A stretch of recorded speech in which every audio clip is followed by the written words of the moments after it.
உங்கள் ஆண்டவத்திற்கும் சத்தரிக்கிறோம். யாக்கோபு 5:11. கர்த்தர் மிகுந்த உருக்கமும் இரக்கமும் நிறைந்தவராய் இருக்கிறாரே. அல்லேலூயா.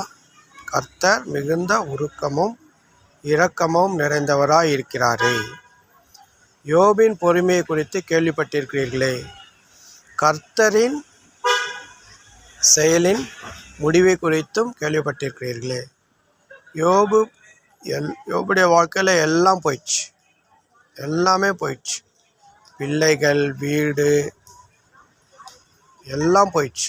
ஆனால் பொறுமையாக இருந்ததால், கர்த்தர் மனதுருக்கமும் இரக்கமும் நிறைந்தவராக இருந்ததால், யோபு இழந்தது எல்லாவற்றையும் தேவன் அவருக்கு இரட்டத்தனையாக ஆசீர்வதித்து கொடுத்தார்.